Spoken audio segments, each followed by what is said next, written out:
The port thruster on my ROV started dying at 3,800 meters, which meant I had two choices: abort the survey and waste 3 weeks of ship time, or nurse it down another 300 meters and finish the grid. I chose the grid because 2 years ago on an oil rig in the North Sea, I aborted a routine maintenance dive when a hydraulic line showed pressure inconsistencies. Followed protocol perfectly. 3 hours later, the line ruptured during the next shift and killed 2 men I'd eaten breakfast with. Since then, I've developed a precise understanding of the difference between caution and cowardice, and I know which one keeps me checking equipment at 2 in the morning while everyone else sleeps. So I adjusted the compensation algorithm, shifted more load to the starboard thruster, and kept Orpheus, my remotely operated vehicle, essentially a car-sized robot submarine I pilot from the surface, descending into the Gackle Ridge vent field. "Keller, you're drifting east off your survey line." Dr. Amelia Harding's voice crackled through my headset. She ran the marine biology section aboard the Deepwater Prospect, our research vessel, and she had a terrible habit of watching my feed when she should have been sleeping. "Current pushing you?" "Thruster issue," I said, keeping my eyes on the 6 monitors surrounding my control station. Each one showed a different camera angle from Orpheus, plus readouts for depth, heading, power consumption, and tether tension. "Compensating. Should you surface?" "Got it under control." Silence. Then, "Your call." That was Harding. She questioned everything but trusted you to know your equipment. I liked her for that, even if it meant she'd be the first one to say, "I told you so," if this went wrong. I focused on the center monitor, where Orpheus's forward floods, high-intensity lights mounted on the ROV's frame, cut through absolute darkness to illuminate a landscape that didn't belong on Earth. Black smokers rose from the seafloor like industrial chimneys, venting superheated water at 350 degrees Celsius. The temperature would boil me instantly on the surface, but down here at 4,000 meters, the pressure was so extreme that water stayed liquid well past its normal boiling point. The vents spewed dissolved minerals that precipitated into dark, tower-like structures as the hot fluid met the near-freezing ocean water. Beautiful, in a hostile sort of way. The survey grid covered a newly mapped section of the vent field, part of a joint European research initiative to catalogue extremophile organisms, bacteria and other microscopic life that thrived in conditions that would annihilate normal biology. We'd spent 2 weeks here, and I'd piloted Orpheus through most of it. Another 4 transects, and we'd have complete coverage. My failing thruster had other plans.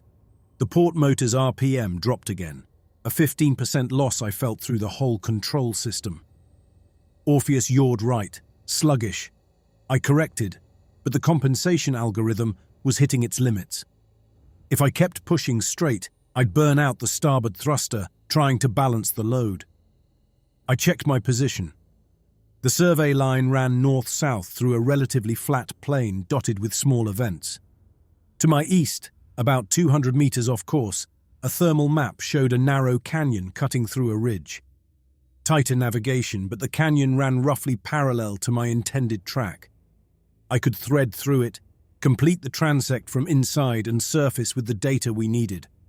Or I could abort, admit I couldn't finish, and watch the chief scientist, a perpetually disappointed Swede named Lindgren, add this to his running mental list of American contractor inadequacies. I adjusted heading and guided Orpheus toward the canyon. The terrain changed fast. The flat plain dropped away, and Orpheus descended into a cleft maybe 30 meters wide, walls rising on both sides. My floods barely reached the top of the ridge. I slowed our forward progress to 0.5 meter per second, watching the proximity sensors. This deep, you didn't see obstacles until you hit them, so the sensors painted a crude acoustic picture of the space ahead by bouncing sound waves off rock and metal. Metal shouldn't be here, but the system sometimes caught echoes off mineral deposits rich in iron compounds. I kept my hands on the thruster controls, analog joysticks that gave me direct input over Orpheus's 6 motors. and threaded us through a gap between two rock formations that looked like broken teeth. The port thruster whined, audible through the acoustic sensors. Not good. That meant bearing wear, probably from a damaged seal letting seawater into the motor housing. "You're below 4,100 meters," Harding said. "That's past your survey depth." "I know. Keller, I'm in a canyon. Need to reach the far end before I can ascend safely." Another pause. I imagined her looking at the feed, calculating whether to push this into an argument. She didn't. "Watch your tether tension. Canyon walls can snag." The tether was Orpheus's umbilical cord to the prospect, a reinforced cable containing fiber optics for data transmission and copper lines for power. 4,000 meters of it, spooled on a massive winch aboard the ship. If the tether caught on something and I kept moving, it would either snap or drag the ship off station. Neither option appealed. I adjusted course to keep us centered in the canyon, eyes moving between the forward camera and the acoustic sensor display. The ROV's lights created a moving cone of visibility in otherwise total darkness. Particulate matter, marine snow we called it, the constant rain of dead plankton and organic rubble that drifted down from the surface, swirled in the beams like static. The port thruster died completely, no warning, no gradual failure. One moment it was spinning at 60% capacity, the next it stopped. Orpheus immediately began rotating, the starboard thruster pushing us into a slow, clockwise spin. I killed power to all horizontal thrusters and fired the vertical ones, halting our forward momentum and holding us in place while I recalculated. "Lost the port thruster," I said. "Surface." Not a suggestion this time. "Can't. I'm in a box canyon with narrow clearance. If I ascend here, the tether will drag across the ridge and probably cut." I pulled up the navigation data. "I need to move forward another 150 meters, then I'll have room to ascend vertically." "On one thruster?" "On 5. I've got vertical control and partial horizontal. Just need to take it slow." I heard her talking to someone else, probably Lindgren. He'd want me to surface immediately, damn the tether. But Harding came back on. "You have 15 minutes before the next tether tension alarm triggers an automatic retrieval. After that, the winch pulls you up whether you're clear or not." Understood. I reconfigured the thruster controls, effectively turning Orpheus into a vehicle with one forward motor and 4 vertical stabilizers. I brought us forward at quarter speed, using short bursts from the working thruster and constantly adjusting with the vertical motors to keep us level. The canyon narrowed. I was down to 20 meters of clearance on each side, and the walls showed more complex geology. Not just basalt, but intrusions of different minerals, lighter colored stone that reflected my floods in odd ways. The thermal sensors showed hotspots where water seeped from cracks in the rock. Not full vents, but enough heat to create shimmering columns of rising water that distorted my visual feed. Orpheus drifted right. I corrected. But the current here was stronger, pushing through the canyon like water through a funnel. My single working thruster fought to keep us on course. The acoustic sensor pinged something large ahead. I slowed further, studying the return. The object was big, maybe 80 meters long, resting on the canyon floor. The shape didn't match any geological formation in the database, too regular, too symmetrical. My first thought was a shipping container, the kind that occasionally fell off cargo vessels and sank to the bottom. The ocean floor was littered with them, but at 4,100 meters, a standard shipping container would have been crushed into a compact cube by the pressure. This thing had dimension, volume, a distinct profile that suggested structural integrity. I brought Orpheus closer, moving at a crawl now, and adjusted the forward floods to maximum intensity. The lights hit a curved surface covered in biological growth. Tube worms, white bacterial mats, the kind of extremophile colonies that clustered around vents. Except these colonies were dense, layered, covering the entire visible surface like a thick carpet. Beneath them, barely visible, was dark metal. Hull plating. My hand stopped on the thruster control. I was looking at a submarine. This was military hardware, a ballistic missile submarine, one of the massive Cold War boats that carried nuclear weapons. The conning tower rose from the hull like a shark's fin, covered in the same biological mat but still clearly recognizable.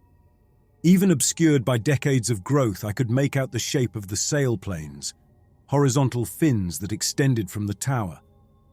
I repositioned Orpheus, bringing us alongside the hull, and switched to the high-resolution camera. Through the biological growth, I could see Cyrillic lettering on the tower. K-219. I knew that designation. Every submariner did. K-219 was a Soviet Yankee-class ballistic missile submarine that suffered a catastrophic accident in the North Atlantic in October 1986. A missile fuel leak led to a fire, and the captain ordered an emergency surface. They evacuated the crew, but lost 4 men. The boat sank in 1,800 meters of water, about 600 kilometers off the coast of Bermuda. Except I was in the Arctic Ocean, in a newly mapped hydrothermal vent field that hadn't existed on any chart until 3 months ago.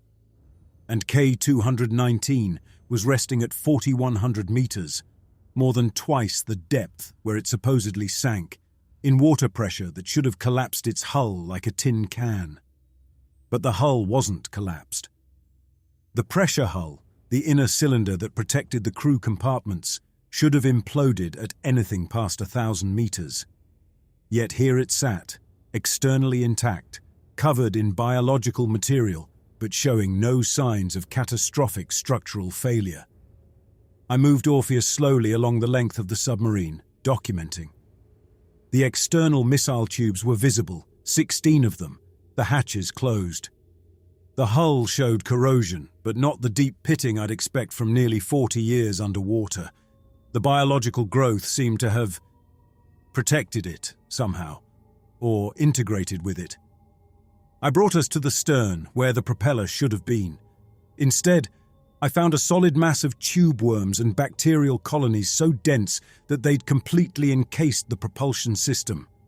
The growth extended down to the seafloor, anchoring the submarine to the rock.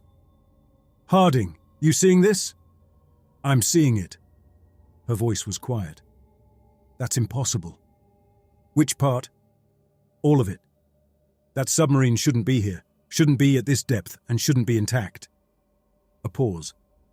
"And those biological colonies shouldn't exist in this configuration. Tube worms don't grow on metal like that.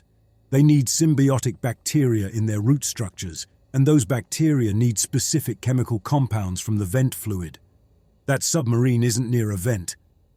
I checked my thermal sensors. She was right. No active vents within 50 meters. But the sensors were picking up something else. Electrical fields. Faint, barely detectable, but there.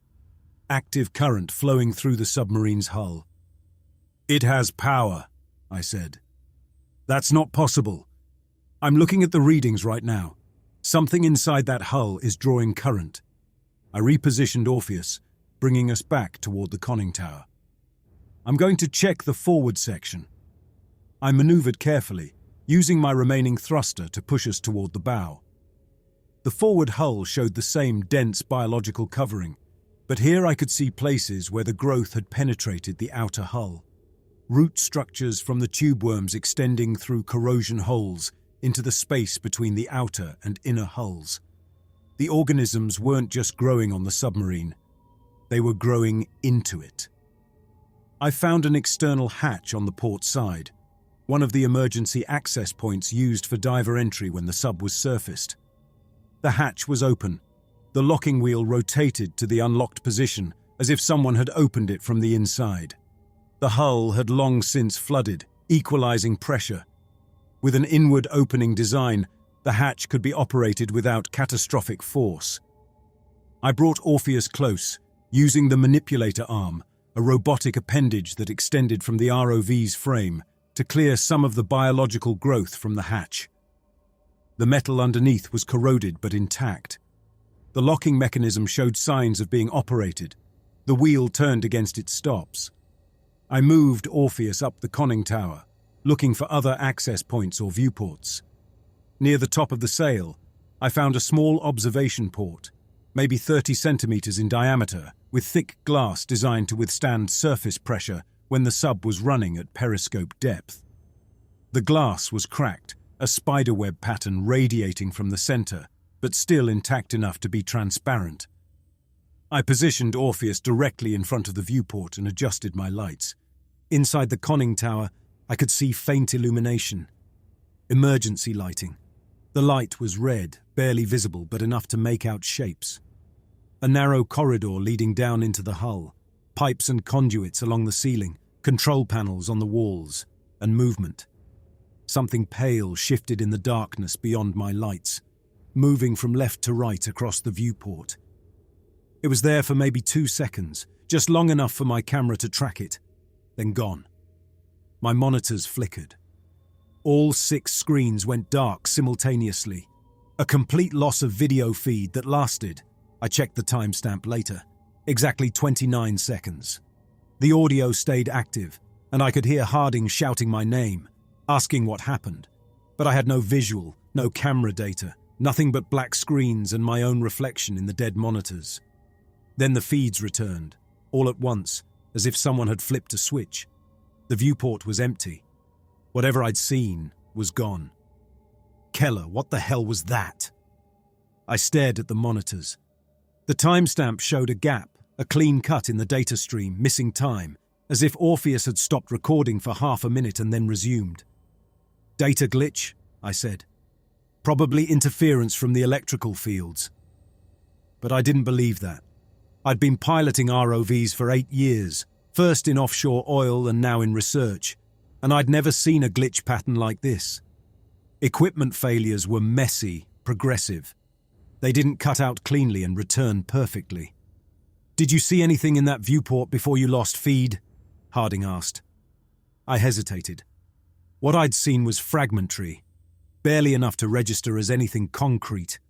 A shape, movement. Could have been rubble stirred by current, could have been biological material drifting past the glass, could have been a dozen things. "Unclear," I said.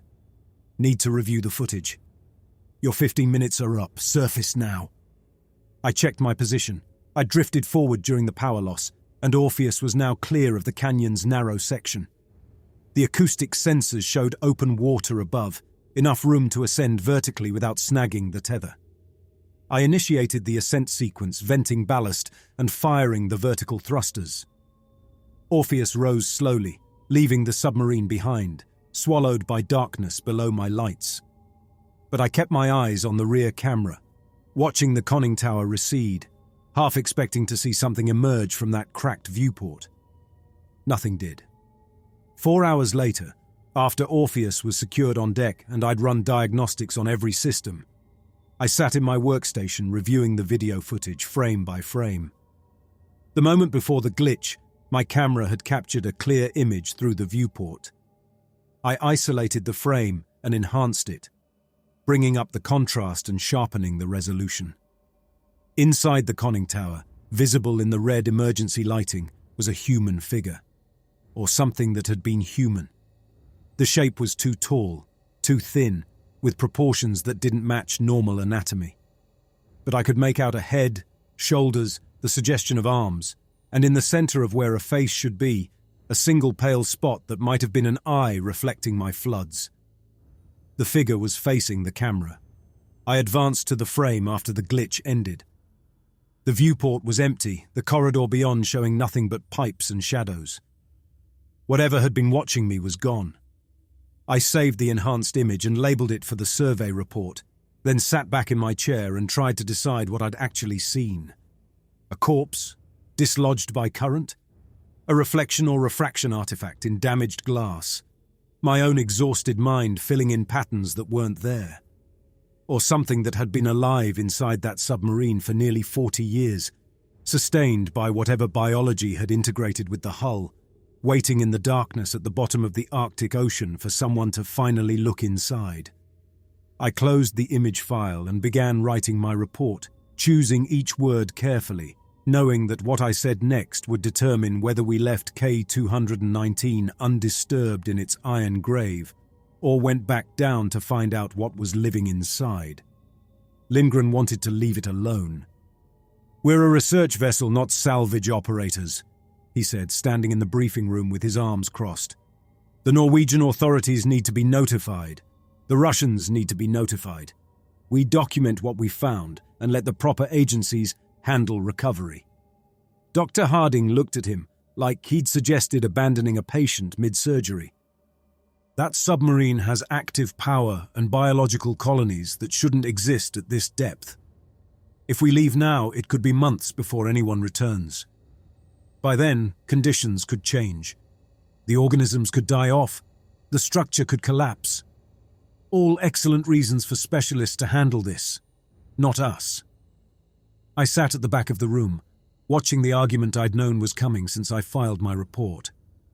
Harding wanted to investigate immediately. Lindgren wanted to cover his liability. Neither of them was wrong, exactly, but neither of them had looked through that viewport and seen something looking back. "The enhanced image Keller captured shows a human-shaped figure," Harding continued. She pulled up the frame on the wall monitor, the one I'd spent 3 hours analyzing. "If there's even a possibility someone survived for 40 years? Lindgren shook his head. "At 4,000 meters, without food, water, or air. That's not survival, Doctor. That's a corpse that hasn't finished decomposing."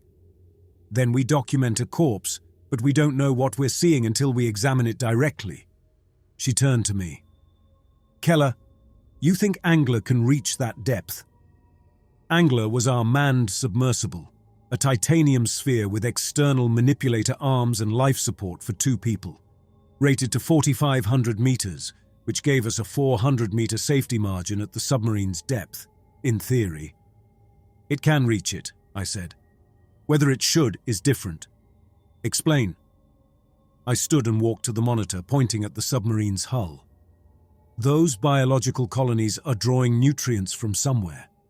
Probably the vent system, but we don't have a clear picture of the thermal activity in that canyon. If there are active vents we didn't detect, Angler could run into superheated water, and we don't know what opened that hatch or why. Going down in a manned vehicle means accepting risks we can't quantify." "But you think it's possible?" I thought about the figure in the viewport, about the way my monitors had cut out for exactly 29 seconds, like something had reached through the water and switched them off. About the electrical readings that said something inside that submarine was still consuming power after 4 decades. "It's possible," I said, "but I want Orpheus down there with us as an auxiliary. If Angler has problems, we need a backup." Lindgren made a noise that was half sigh, half surrender. 6 hours. You have 6 hours downtime before the weather deteriorates. After that, we're pulling both vehicles and leaving the site." He looked at Harding. "And if you find anything that suggests a biohazard, anything at all, you surface immediately. No samples, no direct contact, nothing that risks contaminating this vessel." Harding nodded, but I could see her mentally cataloguing which rules she'd bend once we were down there. We prepped for 3 hours. Harding loaded Angler with collection equipment, sterile containers, sample tubes, a fiber-optic camera probe that could snake through tight spaces. I ran diagnostics on every system twice, then supervised while the deck crew lowered Orpheus back into the water and set it to autonomous hover at 500 meters. If we needed it, I could pilot it remotely from inside Angler using a portable control interface. The submersible itself was cramped, barely 2 meters in diameter, with 2 seats positioned side by side in front of a curved viewport that offered a 180-degree view. Everything else was machinery, life support, ballast tanks, battery systems, and the control panel that took up the entire space between us. We'd be breathing each other's air for at least 8 hours round trip. Harding climbed in first, settling into the right seat and immediately starting her pre-dive checklist. She moved through it, calling out each item and waiting for my confirmation. Oxygen reserves. I checked the gauge. 12 hours at nominal consumption. CO2 scrubbers. Fresh canisters tested. External lights. I flipped the switch. Through the viewport, I saw our floods illuminate a circle of deck plating, functional. The deck crew sealed the hatch and the world narrowed to the space inside the titanium sphere. Harding initiated the descent sequence. I felt the submersible lift as the crane took our weight, then the gentle swing as they positioned us over the side. "Clear to release," the deck supervisor said through the comm system. The crane released. We dropped into the Arctic Ocean with a sound like a boot heel hitting ice, and then everything was water and descending pressure. The first 1,000 meters were uneventful. We fell through darkness, occasionally passing through clouds of marine snow that looked like static in our lights. Harding monitored the descent rate while I watched the depth gauge count upward. At 1,500 meters, the pressure hull creaked. Just once, a sharp crack that made my hands tighten on the armrests. Harding didn't react. "Thermal contraction," she said. "The hull adjusting to temperature change. Normal." I knew it was normal. I'd heard the same sound on every deep dive. But knowing something intellectually and feeling it emotionally were different processes, and the part of my brain that monitored for danger had just noted that we were inside a metal sphere surrounded by pressure that could crush us into paste if anything failed. We kept falling. At 3,000 meters, Harding started talking, mostly to fill the silence. She told me about her research, 15 years studying extremophiles in volcanic vents, trying to understand how life adapted to conditions that should be instantly lethal. She'd found bacteria that could survive temperatures above boiling, organisms that metabolize sulfur instead of oxygen, entire ecosystems built on chemistry that had nothing to do with photosynthesis or sunlight. "Life doesn't care about what's supposed to be possible," she said. "It only cares about available energy. Give it a chemical gradient to exploit, and it will find a way." "And you think that's what happened to the submarine crew?" "I think something found them." She adjusted our descent rate, slowing as we approached 3,500 meters. A corpse at a hydrothermal vent is a resource. Organic matter, trapped minerals in the bones, chemical compounds in the tissues. The organisms there would colonize it, break it down, incorporate it into the ecosystem. "But you said those colonies shouldn't grow on metal." "They shouldn't, which means either the organisms adapted or something about that submarine created conditions that allowed adaptation."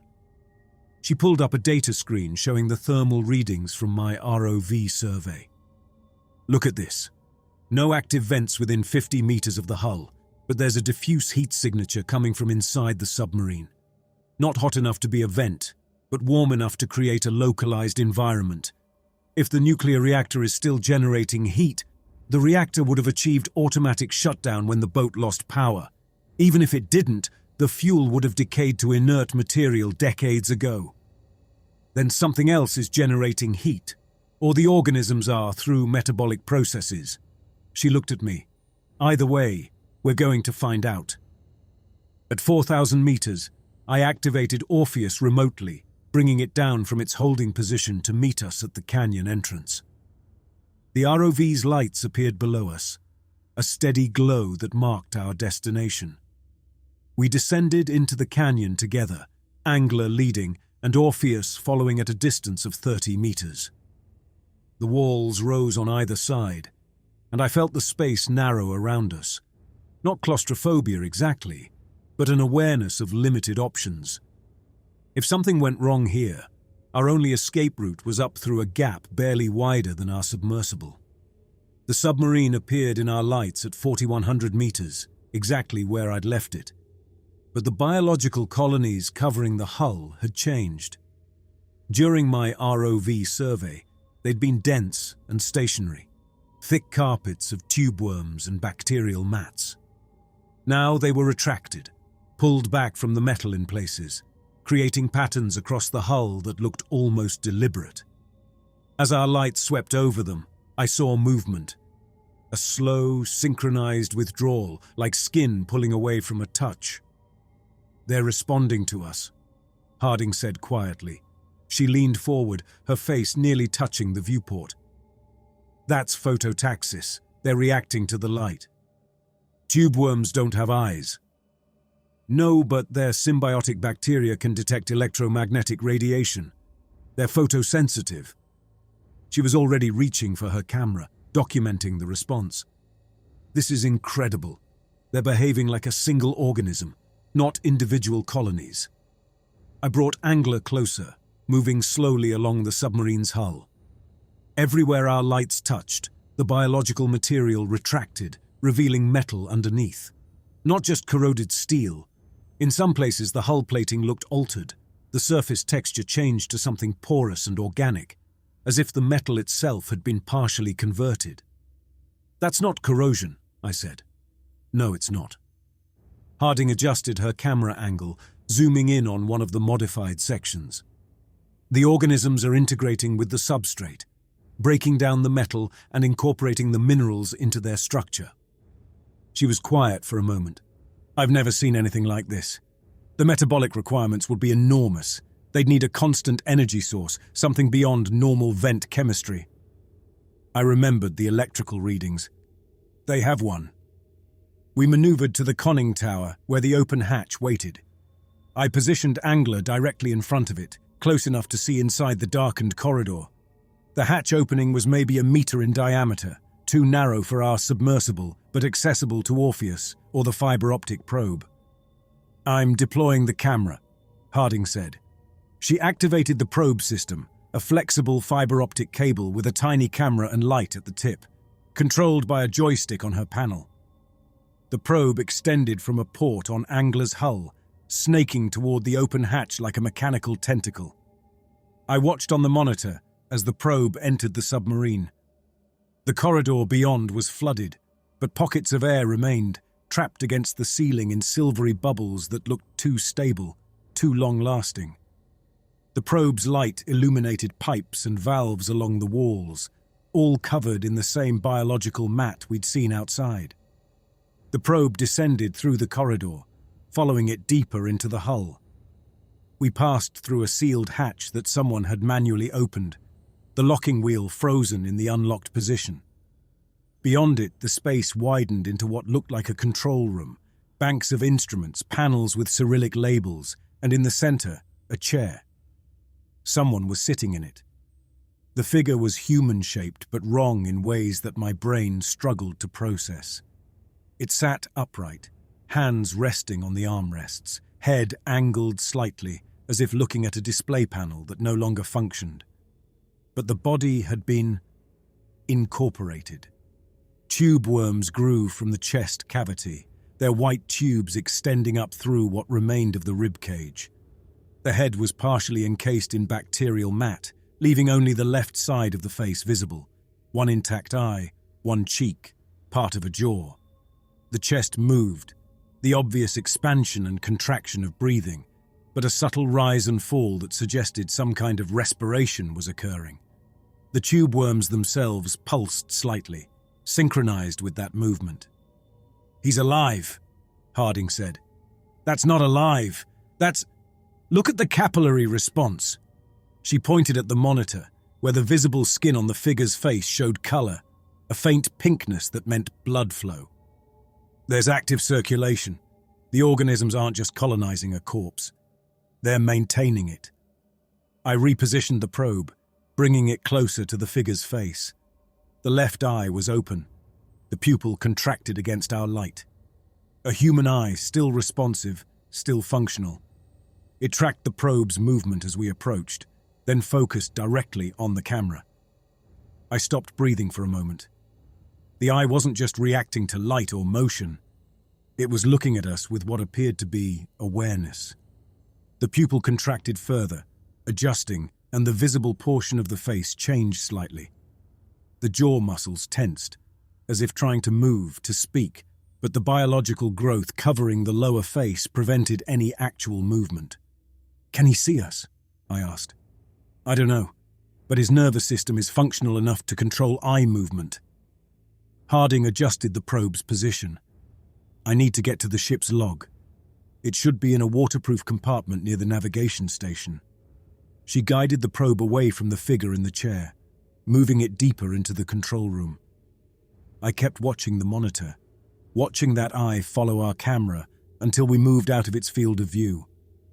The navigation station was along the starboard wall, a console with charts and plotting instruments. Harding found the log compartment, a sealed metal box designed to survive sinking and preserve records for eventual recovery. She maneuvered the probe's camera to get a clear view of the locking mechanism. "I need the manipulator arm," she said. "The probe can't grip." I activated Angler's external manipulator, a robotic arm mounted on the front of our submersible. But the arm was too large to fit through the hatch opening. We'd need to use Orpheus. I pulled up the remote control interface and brought the ROV forward, guiding it to the open hatch. Orpheus was smaller, more maneuverable, and its manipulator arm was designed for delicate work. I threaded it through the opening, navigating by the probe's camera feed since Orpheus's own cameras couldn't see inside yet. The process took 20 minutes, positioning Orpheus, extending its arm into the control room, locating the log compartment. The whole time, I was aware of the figure in the chair at the edge of the probe's light, still upright, still watching with that single visible eye. I positioned Orpheus's manipulator on the compartment's locking wheel and began turning it. The mechanism resisted, decades of corrosion fighting against the motors. But eventually, it gave. The compartment opened. Inside were document cylinders, waterproof tubes containing the submarine's operational logs, crew records, and mission orders. I reached for the nearest one. The figure moved. The right arm, the one we couldn't see clearly on camera, lifted from the armrest and reached toward a panel on the chair's console. The hand was visible now, and it wasn't entirely human anymore. The fingers had been replaced by something that looked like tube structures, fused together into a cluster of appendages that functioned like digits but clearly weren't. Those modified fingers found a switch on the panel, an old electrical contact probably for interior communications, and began tapping it. The motion was rhythmic, precise, Morse code. I recognized the pattern immediately, the same dots and dashes I'd learned during offshore emergency training. The figure tapped out a sequence, paused, then repeated it. 5 letters over and over. "Leave us." Then 3 more taps forming one word. "Alive." A pause, then "hurts." Harding stared at the monitor. I could hear her breathing change, faster and shallower. "He's communicating," she said. "Pull the probe back." "Wait. Pull it back now." She hesitated, then retracted the fiber optic cable. The probe withdrew from the control room, back through the corridor, out through the hatch. I guided Orpheus out as well, backing it away from the submarine until we had 20 meters of clearance. Angler's interior lights flickered, all of them at once. The instrument panel, the overhead lighting, the external floods. They dimmed to maybe 20% power, held there for several seconds, then returned to full brightness. Every system showed nominal function, no faults, no explanation for the power drop. What the hell was that? Harding checked her panels, running through diagnostics. Everything came back clean. I looked at the submarine through our viewport. The biological colonies had stopped retracting. They'd spread back across the hull, covering it completely again. And in the red glow of the emergency lighting visible through the cracked viewport in the conning tower, I saw movement. Multiple shapes moving through the interior spaces. Dozens of them, coordinated, all heading toward different stations throughout the boat. As if something had woken them up. As if our presence had triggered a response. "They're all alive," Harding said quietly. She was looking at the same thing I was, watching the movement through any gap or viewport we could see. The entire crew, 63 men, all integrated with the organisms, all maintained in some kind of symbiotic state. For 40 years, she pulled up her biochemistry readings, the sensors that measured dissolved compounds in the water around us. "Adam, look at this. The metabolic signature coming from that submarine, the oxygen consumption, the nutrient processing, it matches what I'd expect from a functioning ecosystem, with the crew as part of it. I thought about the Morse code message. Leave us, alive, hurts. They're not just alive, I said. They're conscious. Harding nodded slowly, her face pale in the instrument lights, which means they've been aware for 40 years. Conscious, unable to move or communicate or die, integrated into an ecosystem that's using their bodies to maintain itself. She was quiet for a moment. Do you understand what that means? They've experienced 4 decades of continuous consciousness without sleep, without unconsciousness, without any break from awareness. The neural tissue can't shut down because the organisms need it active to regulate the system. I looked at the submarine, at the shapes moving inside it, and tried to imagine what 4 decades of that existence would do to a human mind. Then stopped, because imagining it felt like standing too close to something that could pull me in. We need to surface, I said. We need samples. I need to understand the mechanism. We need to leave. I was already initiating Angler's ascent sequence. That message wasn't a greeting, it was a warning. They want us gone because they know what they are, and they don't want us to become it. Harding started to argue, then stopped. She'd heard the same message I had, seen the same desperate communication from something that had once been human and was now a living component in an alien ecosystem. We ascended in silence, leaving the submarine and its crew 4,000 meters below, still alive, still aware, still trapped in the iron grave they'd created to keep themselves useful to the organisms that had colonized them. Halfway up, Harding spoke again. They maintained the reactor, that's the heat source. They've kept the nuclear reactor stable for 40 years, managing the decay cycle and cooling systems through whatever interface those organisms have created with the boat's electronics. They did it to stay valuable to the ecosystem, to ensure they wouldn't be discarded. Or they did it hoping someone would find them and end it. She looked at me. What? Think about it. A Soviet submarine, declared lost in the North Atlantic, ends up in the Arctic at a depth nobody surveys. If they'd let the reactor fail, the hull would have gone cold and eventually been buried by sediment. Nobody would ever find them, but by keeping it active, they created a thermal signature. They made themselves visible. You think they've been waiting 40 years for someone to discover them? I think they've been waiting 40 years for permission to die. We reached the surface 6 hours after we'd descended.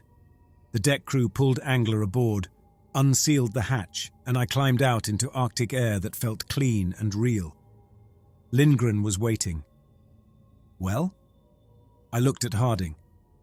She met my eyes for a moment, and I saw her making the same calculation I was. What to report, what to recommend, how to explain what we'd found without sounding like we'd lost our minds in the pressure and darkness. The crew is alive, she said, and they're asking us to leave them that way. The video analysis took 4 hours because we kept finding new details we'd missed during the dive. I sat in the ROV control room with Harding, Lindgren, and Patricia Parker, our communications specialist, who'd spent 12 years in the Navy and knew Morse code better than I did. We played the footage frame by frame on the main monitor, while Parker transcribed every signal the crew had transmitted. The captain's message, the one I'd seen in real time, was just the beginning. There are multiple sources, Parker said, pointing at different sections of the submarine visible through various viewports and gaps in the hull. At least 8 separate individuals tapping out messages on whatever electrical contacts they can reach. Some are using interior lighting circuits. Some are using what looks like sonar equipment. One appears to be using the submarine's emergency beacon transmitter. Can you decode them all? Lindgren asked. Already have. Parker pulled up a text file on her screen. They're all variations of the same message, but longer than what we initially captured. This is the complete transmission from the figure in the captain's chair. She displayed it on the main monitor. We are mechanism. We are filter. Cannot stop. Cannot die. 40 years, every second, every thought. Same awareness, no sleep, no unconscious. They need us thinking, need us processing. We maintained reactor, stayed useful, stayed alive, hoping someone finds. Kill the iron. Kill the iron, Harding finally said. They mean the submarine itself. They maintained a nuclear reactor for 40 years, I said, just so someone would eventually detect the thermal signature and investigate. They made themselves visible. This wasn't an accident or a distress call. It was a message designed to reach across 4 decades. Parker scrolled through the other decoded transmissions. Most of them repeat similar content. But this one, she highlighted a different message. This one's from the communications officer. He's more specific. We know what we are. We remember what we were. The organisms learned from us. Navigation officer optimizes colony growth. Engineer manages power distribution. Doctor regulates nutrient cycles. We became the ecosystem's processors. They preserved expertise, not mercy. They're describing functional integration, Harding said quietly. She pulled up her biochemistry data on a secondary screen. The organisms didn't just colonize the crew randomly. They identified specialized knowledge and maintained the neural tissue that contained it. Each crew member became a biological computer running specific algorithms for ecosystem maintenance. That's not possible, Lindgren said. Bacteria can't understand human expertise or identify which brain structures contain learned skills. They didn't need to understand it. They just needed to recognize patterns. Harding expanded a molecular diagram showing the chemical compounds she'd detected around the submarine. These organisms evolved in an environment where energy efficiency is everything. They adapted to preserve any biological tissue that demonstrated useful processing capability. The crew members who successfully maintained their stations, who kept the reactor stable, who managed power systems, who did anything that benefited the ecosystem, those individuals got prioritized for preservation. Natural selection operating on an accelerated time frame. I thought about the figure in the captain's chair, the way it had deliberately reached for the Morse transmitter. Coordinated, purposeful. So they're not just conscious, they're still competent. Functionally, yes, their expertise remains intact because the organisms need that expertise to maintain the closed-loop system. Harding stood and walked to the main monitor, pointing at the image of the captain's transformed body. The tube worms provide oxygenation. The bacterial mats handle nutrient cycling and waste processing. But the ecosystem's complexity requires coordination, and the most efficient coordinator is a functional nervous system, specifically a human brain that already knows how to manage complex technical systems. You're describing slavery, Parker said. Biological slavery where the organisms keep the crew conscious and competent specifically so they can be exploited for their knowledge. I'm describing symbiosis taken to its logical extreme. Harding turned to face us. And I'm also describing the most significant biological discovery in modern history. This isn't parasitism or infection. It's a new category of life integration.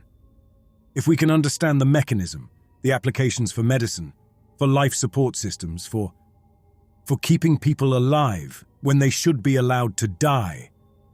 I didn't mean for it to come out as harsh as it did, but I was tired of hearing about scientific significance while ignoring what those men were experiencing. They've been conscious for 40 years. 40 years without sleep, without a moment of unconsciousness, without any break from awareness. Do you understand what that does to a mind? I understand the ethical implications. Do you? Because from where I'm sitting, you're treating this like a research opportunity instead of a human rights crisis. That's not fair, Adam. Her voice stayed level, controlled. I'm trying to understand the system so we can make an informed decision. Would you rather we destroy something we don't comprehend? I'd rather we not condemn 63 men to indefinite torture because we want to study their condition.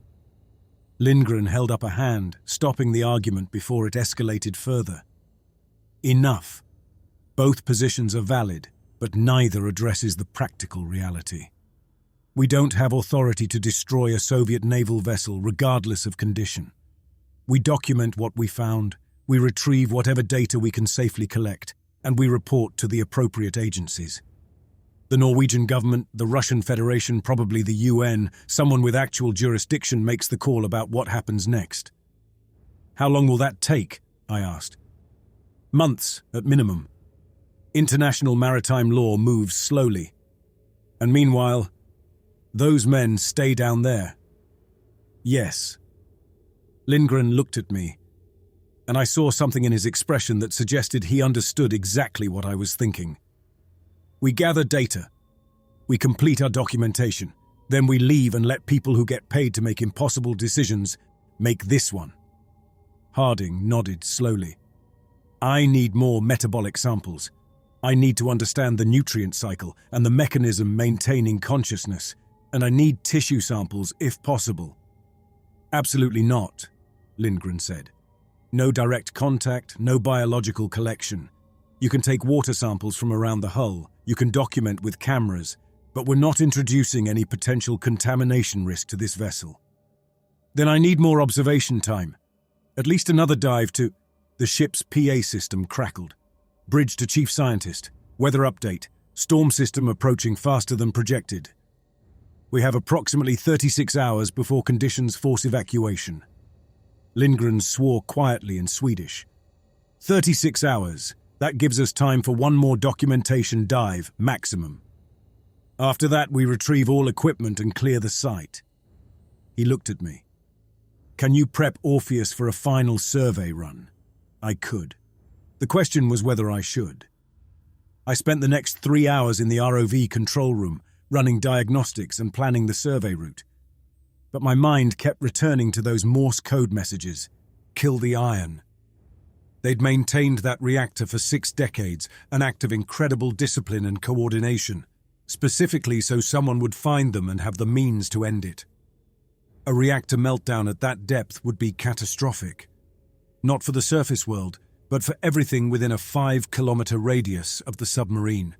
The pressure hull would rupture from thermal stress, the reactor containment would fail, and the entire vent ecosystem would be sterilized by radiation and superheated steam, including the crew. It would be instantaneous. Probably.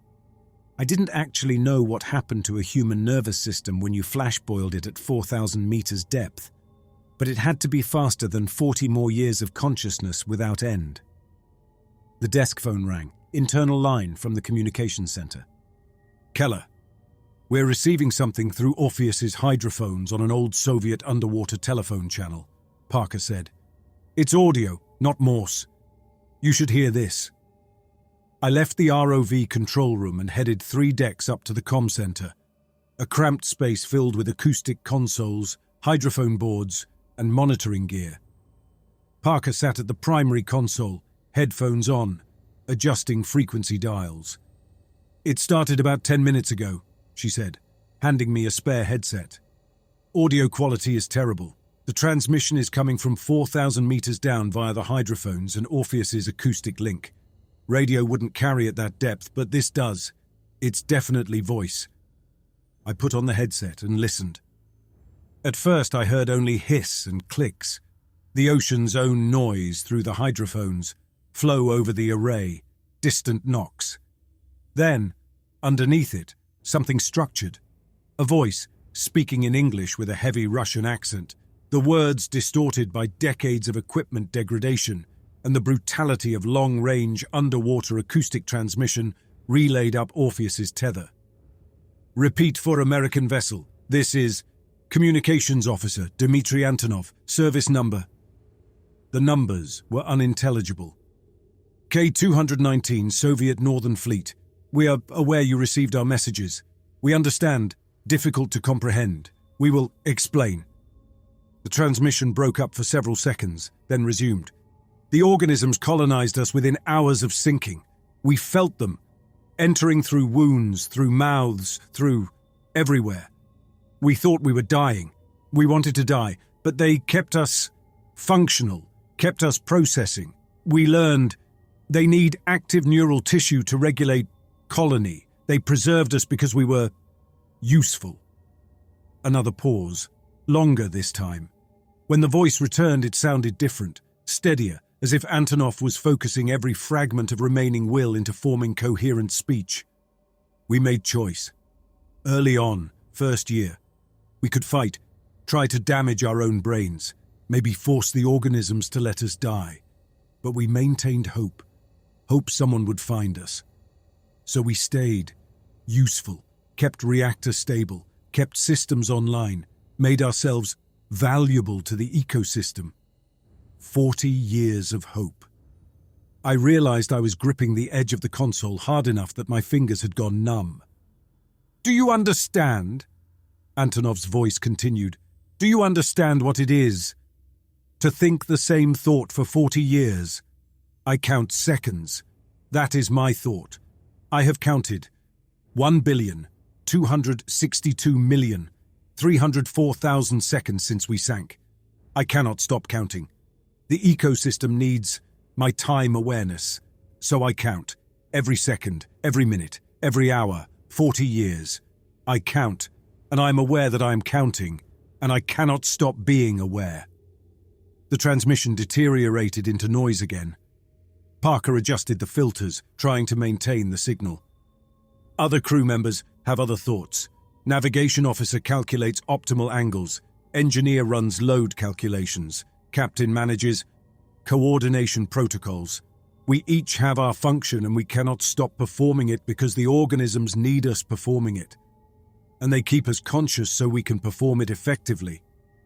Antonov's voice dropped lower, and I had to turn up the volume to hear him. "We are not asking for rescue.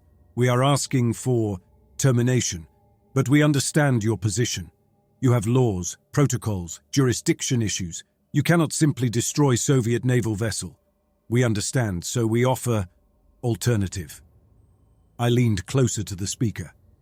"We have maintained reactor at stable low power for 40 years. We can make it fail. We can induce runaway cascade. Meltdown at this depth will rupture hull.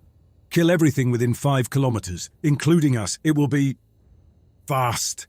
We think it will be fast. We hope it will be fast." The static increased, nearly drowning out the next words.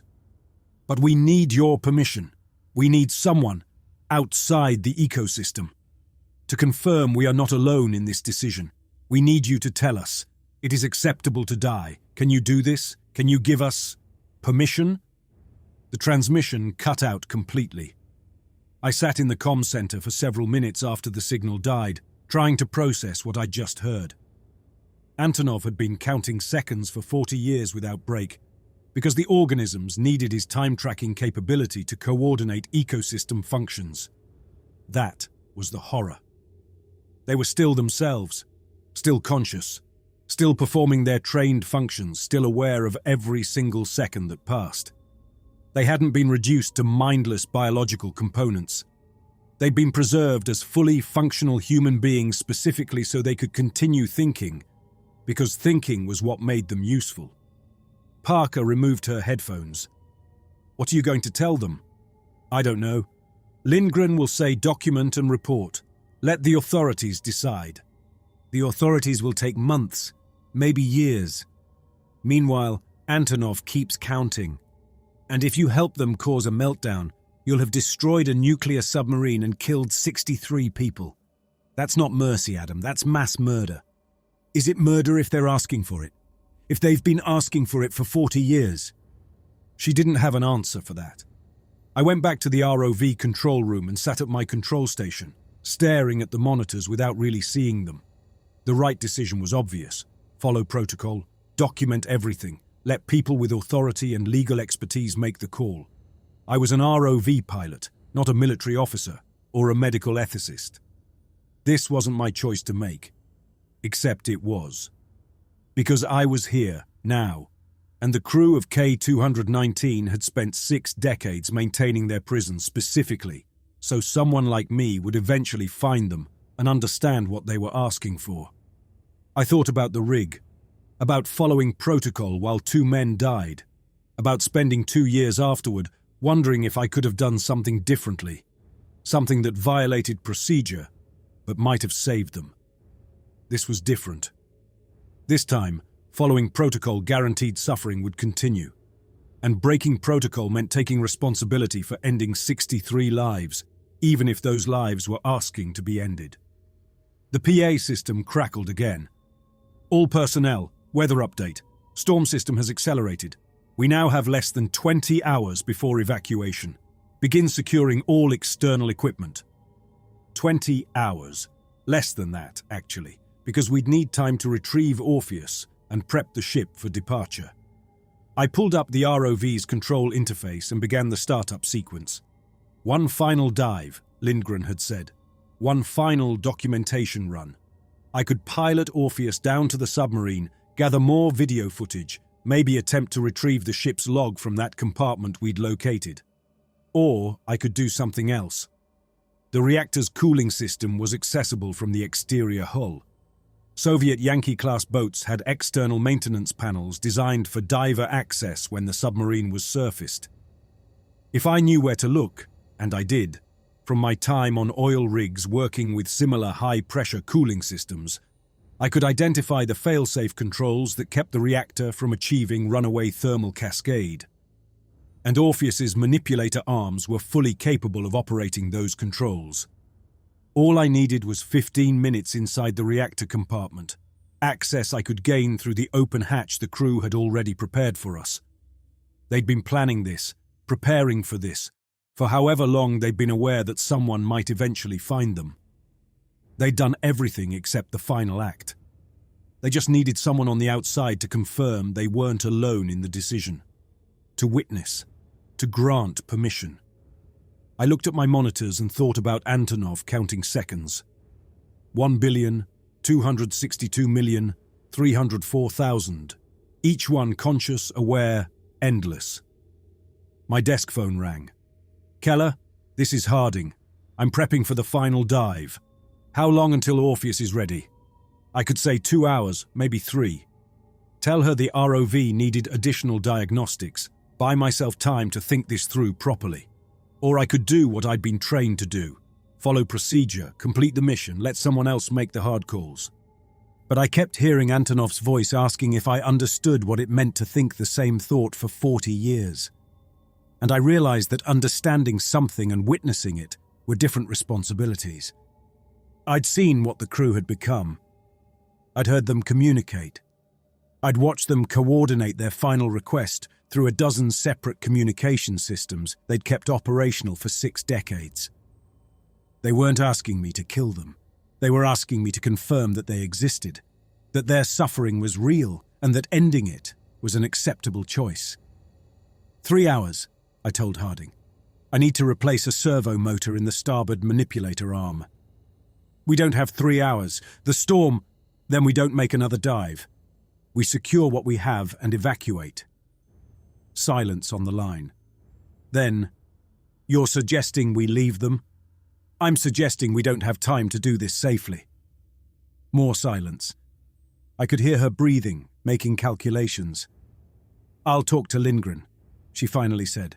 But Adam, if we leave now, it could be months before anyone returns. Maybe longer. You understand that?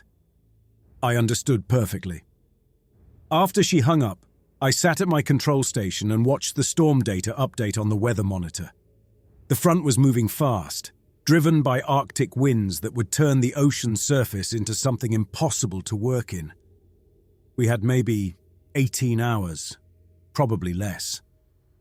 I pulled up Orpheus's operational parameters and began planning a dive profile that would give me 23 minutes at depth. Just enough time to reach the submarine, access the reactor compartment and disable the cooling failsafes. Or I could shut down the system, secure the ROV, and spend the next 18 hours helping prep the ship for evacuation. The professional decision. The safe decision. The decision that meant Antonov would still be counting seconds when we steamed away from the site, leaving him and 62 others to their indefinite awareness, waiting for someone else to find them. Someone else to witness. Someone else to understand. The question wasn't whether I could pilot Orpheus down there one more time. The question was whether I could live with myself if I didn't. I waited until the third watch, the overnight shift when most of the crew was sleeping, and only essential personnel manned their stations. 2 in the morning, ship time. The ROV control room was mine alone, exactly as I'd planned. Orpheus was already prepped. I'd spent the previous 6 hours running diagnostics that didn't need running, testing systems that were already functional, making sure every component would perform exactly as required when I needed it to. The deck crew had secured the ROV on its launch platform, ready for deployment as soon as Lindgren approved the final documentation dive. He hadn't approved it yet. Probably wouldn't, given the weather deteriorating faster than projected. Which meant this dive wasn't happening with permission. I sat at my control station and pulled up Orpheus's external text display, a small LED panel mounted on the ROV's frame, designed for communicating with divers or other submersibles.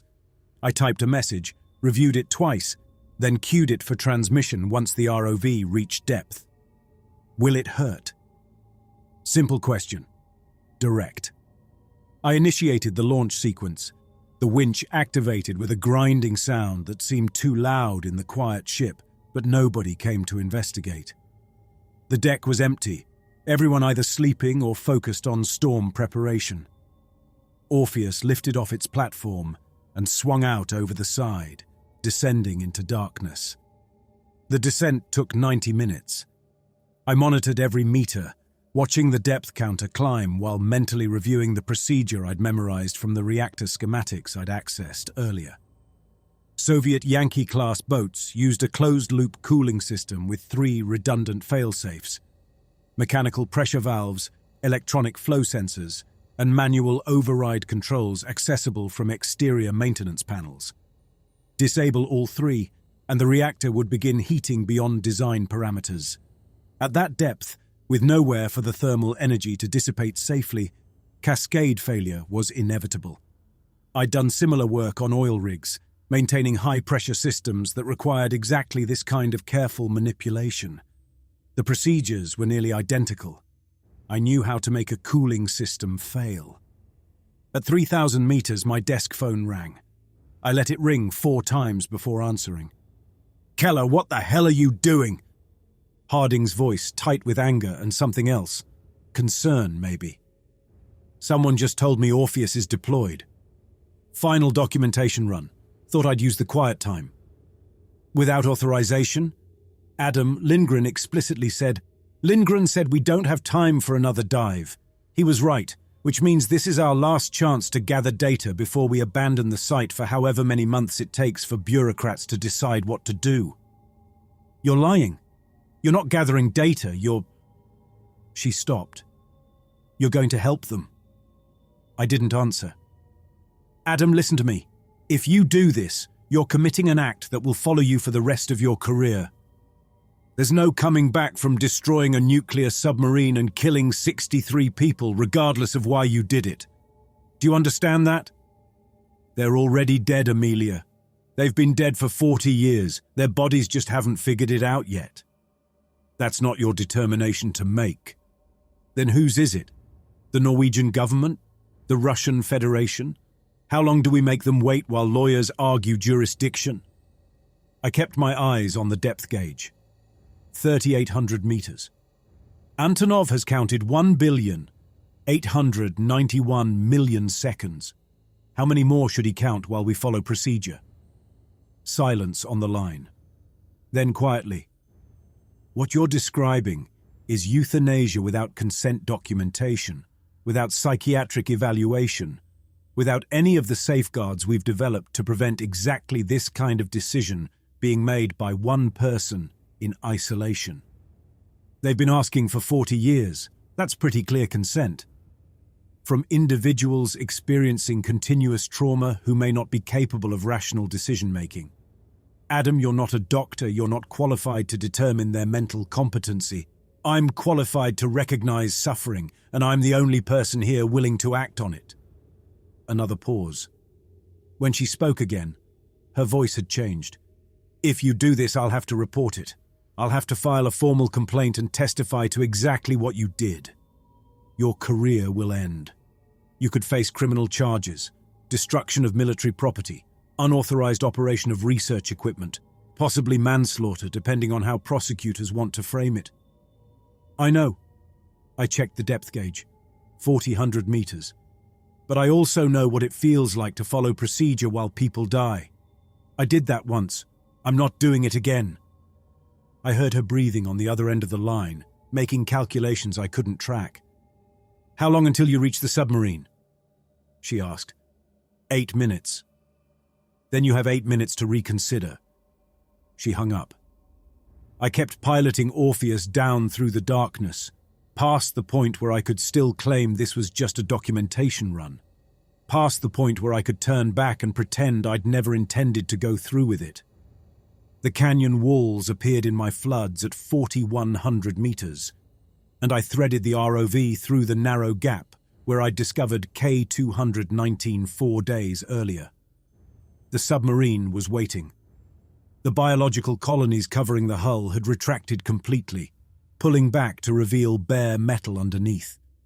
Every viewport showed interior light, not just the faint emergency glow we'd seen before, but full illumination, as if the crew had activated every system they could still control.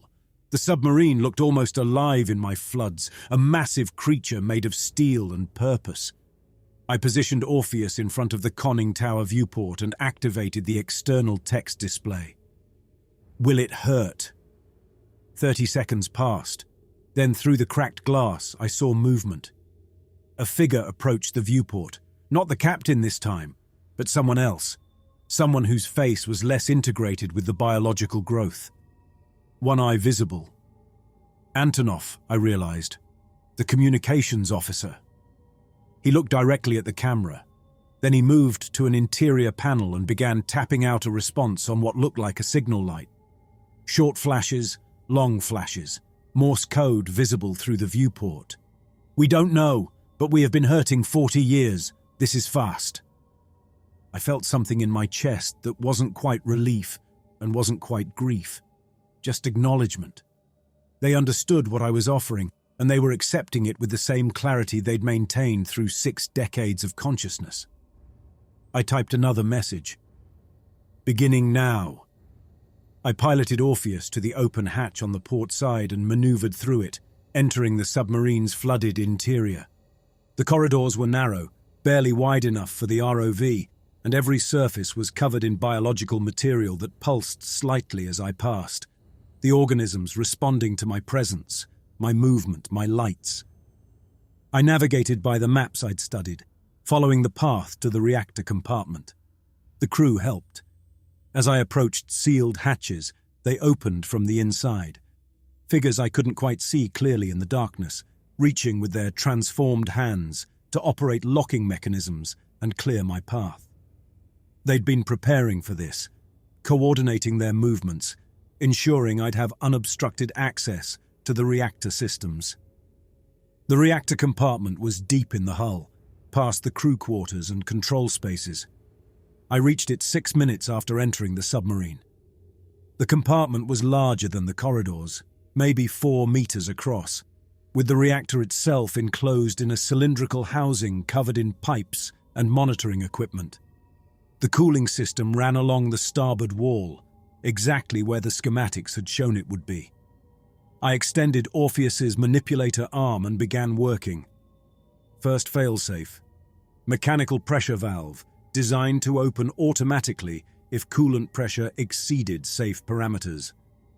I rotated it closed and then disabled the automatic mechanism by removing the tension spring that would normally force it open. 2 minutes. Second failsafe.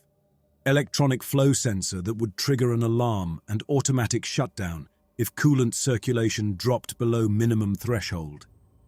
I severed the connection cable, isolating it from the reactor control systems. 1 minute.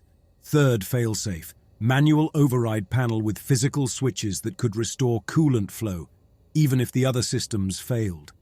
I used the manipulator to break each switch off at its base, rendering them inoperable. 3 minutes. Total time. 6 minutes. Professional. Methodical. The kind of careful, deliberate work I'd been trained to do on oil rigs where mistakes killed people. Except this time, I was making the mistake on purpose. The reactor's temperature began climbing immediately, not dramatically but steadily, the numbers on the monitoring panel ticking upward as heat accumulated with nowhere to go. At normal operating pressure on the surface, the fail-safes would have activated and prevented cascade failure. But at 4,100 meters, the external water pressure created different thermodynamics.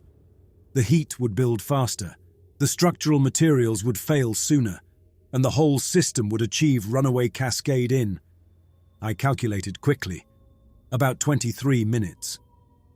I withdrew from the reactor compartment and began piloting Orpheus back through the submarine's interior. The crew had gathered in the control room, dozens of figures visible through the doorways and corridors, all of them coordinating the final shutdown procedures. They were turning off systems, securing hatches, positioning themselves at their stations, preparing for what came next with the same discipline they'd maintained for 40 years. As I passed through the control room, I saw Antonov at the communications station. Our eyes met through the camera, his single visible eye focusing on my lens, and he raised one transformed hand in what might have been a salute, or a wave, or just acknowledgement. I exited through the open hatch and maneuvered Orpheus clear of the submarine, backing away until I had 20 meters of distance. Then I initiated the emergency ascent protocol. Jettisoned the emergency drop weight, full vertical thruster power, every system dedicated to reaching the surface as fast as physics allowed. The ascent was violent. Orpheus shot upward at 3 meters per second, faster than I'd ever pushed an ROV, straining the tether and stressing every mechanical component. The depth gauge counted down. 4,000 meters, 3,500, 3,000. I monitored the submarine on the rear camera as long as possible, watching it recede into darkness below. At 2,000 meters, I lost visual contact. At 1,000 meters, I heard the first damage alarm, a thruster bearing overheating from sustained maximum load. I ignored it. At 500 meters, a second alarm. Tether tension exceeding recommended limits. I ignored that too. Orpheus broke the surface 90 seconds before the cascade began. The deck crew was waiting. Not just the overnight watch, but everyone. Lindgren stood at the rail with Harding beside him, both of them watching as the winch hauled Orpheus out of the water. Nobody spoke.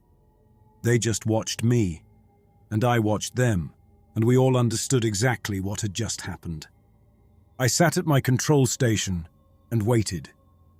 17 minutes after I'd disabled the fail-safes, the seismic monitors in the ship's navigation room detected a pressure wave originating from 4,100 meters depth, 5 kilometers away.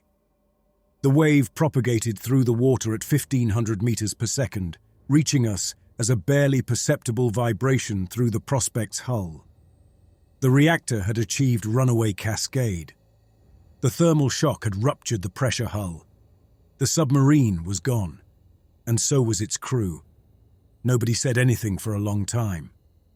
Then Lindgren turned and walked toward the bridge, his back rigid with something that might have been anger or might have been relief.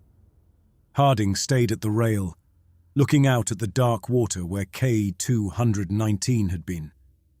I shut down my systems and sat in the sudden quiet, feeling the ship begin to move as the captain initiated departure from the site.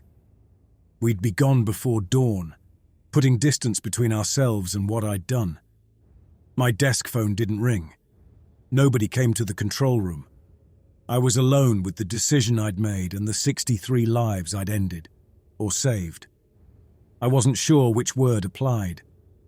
The Norwegian Maritime Commission held the hearing 1 week later in a conference room in Bergen that looked designed to make everyone uncomfortable. Fluorescent lights, grey walls, a long table where 5 commissioners sat with stacks of documents and recording equipment.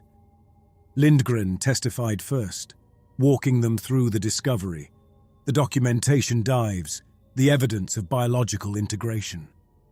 Then Parker presented the Morse code transmissions and the radio communications, playing Antonov's voice for the commissioners. They listened in silence. When it was my turn, I described the final dive in technical terms. The approach, the entry into the submarine, the work I'd done on the cooling system. I didn't defend it or explain it beyond the bare facts. I disabled the reactor failsafes, triggered a meltdown, and destroyed the submarine along with everyone inside it. Dr. Harding testified last. She presented her biochemistry data, the evidence of the symbiotic ecosystem, the metabolic readings that confirmed the crew had been maintained in continuous consciousness. Then, she filed her formal complaint for destruction of research material and recommended I face criminal charges for unauthorized operation of research equipment and destruction of property. The commissioners deliberated for 6 hours. When they reconvened, the chairman, a woman named Solberg, who looked like she'd rather be anywhere else, read their finding. The commission has reviewed all testimony and evidence regarding the incident at the Gackle Ridge site. We find that the destruction of the submarine K-219 resulted from equipment malfunction during emergency retrieval operations conducted under hazardous weather conditions. Specifically, storm-induced stress on the ROV's manipulator systems caused unintended damage to the submarine's reactor cooling mechanisms. No criminal intent is established. However, given the controversial circumstances and potential for similar incidents, we recommend Mr. Keller be reassigned to coastal survey operations with restricted access to deep-sea equipment. It was a transparent lie, and everyone in the room knew it. Equipment didn't malfunction that precisely. Emergency retrievals didn't involve entering submarines and methodically disabling multiple independent failsafe systems. But it was a lie everyone could accept.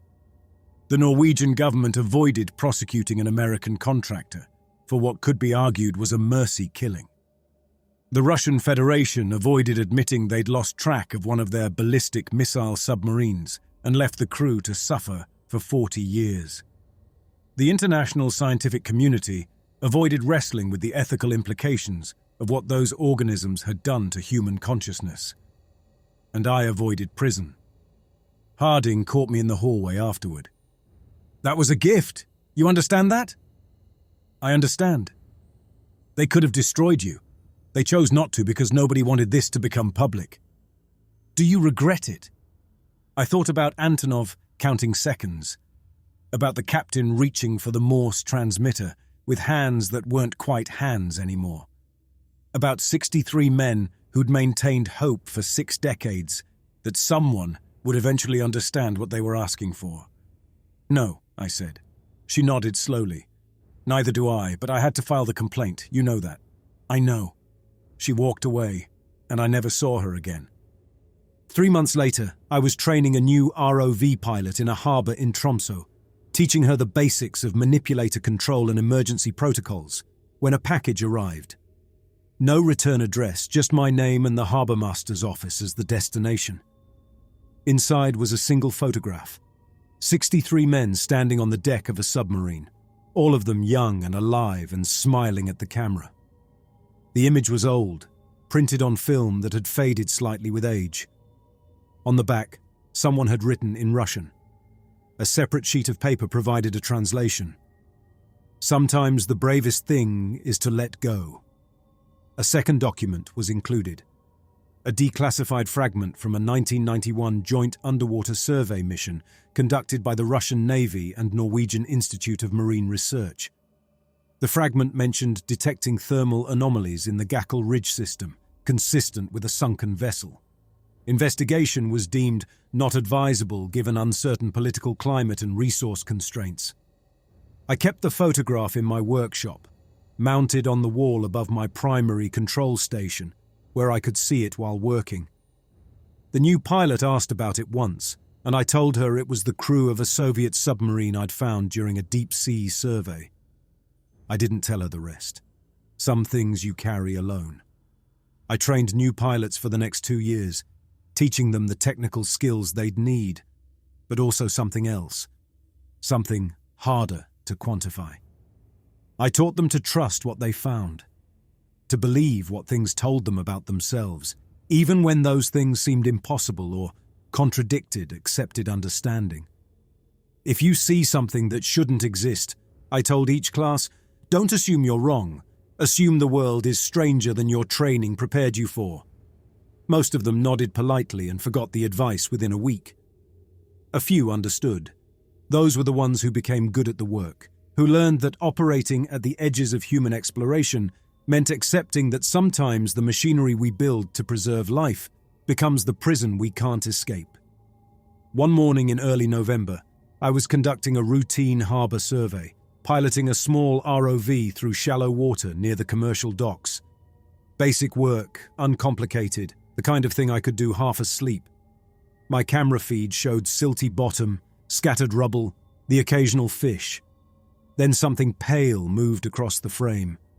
It was there for maybe 3 seconds, a shape that could have been a jellyfish or a plastic bag, or just particulate matter caught in the current. It moved with purpose, though, crossing from left to right before disappearing into the murk. My hands stopped on the controls. I waited, watching the screen, until I was certain it wasn't coming back. Then I logged the sighting as marine life and continued the survey, completing the transect and surfacing the ROV. But I'd seen it, and I'd watched, and I'd accepted that some questions survive their answers, that some shapes in the darkness are exactly what they appear to be, and nothing more, and that the world is full of things that exist in the spaces between what we know and what we're willing to acknowledge. I secured the ROV, updated my logs, and went home to an apartment that felt too quiet and too warm after years of working at the edge of the ocean. I ate dinner alone, reviewed the next day's survey schedule, and eventually slept with the photograph of K-219's crew visible from my bed. 63 men who taught me that consciousness itself can become a trap when biology refuses to release it, and that the greatest horror isn't death, but being unable to die.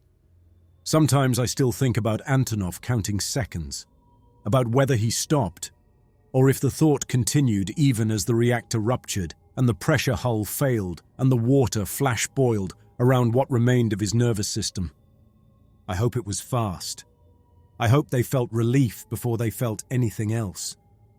I hope the final second they counted was different from all the others that came before.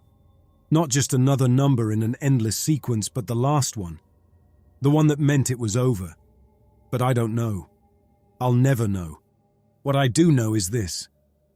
I chose to act instead of following procedure, and 63 men died by my hand, and I have to live with that for however many years I have left.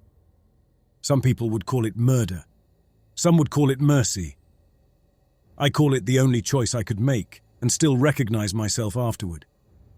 The world is full of bizarre things, organisms that maintain consciousness for 40 years, men who become part of machines, questions that have no right answers. We build our procedures and protocols to protect us from having to make these decisions alone. But sometimes you find yourself at 4,000 meters depth with no backup and no authority except your own judgment. And you have to decide whether the person you were afraid of becoming is exactly who you needed to be. I made my choice. I disabled the failsafes and triggered the cascade and ended 63 lives that had been asking to end for longer than I've been alive. And I'd do it again, because it was human, in all the complicated and flawed ways that word implies. Because witnessing suffering and doing nothing is its own kind of violence. Because sometimes the bravest thing isn't holding on, sometimes it's letting go.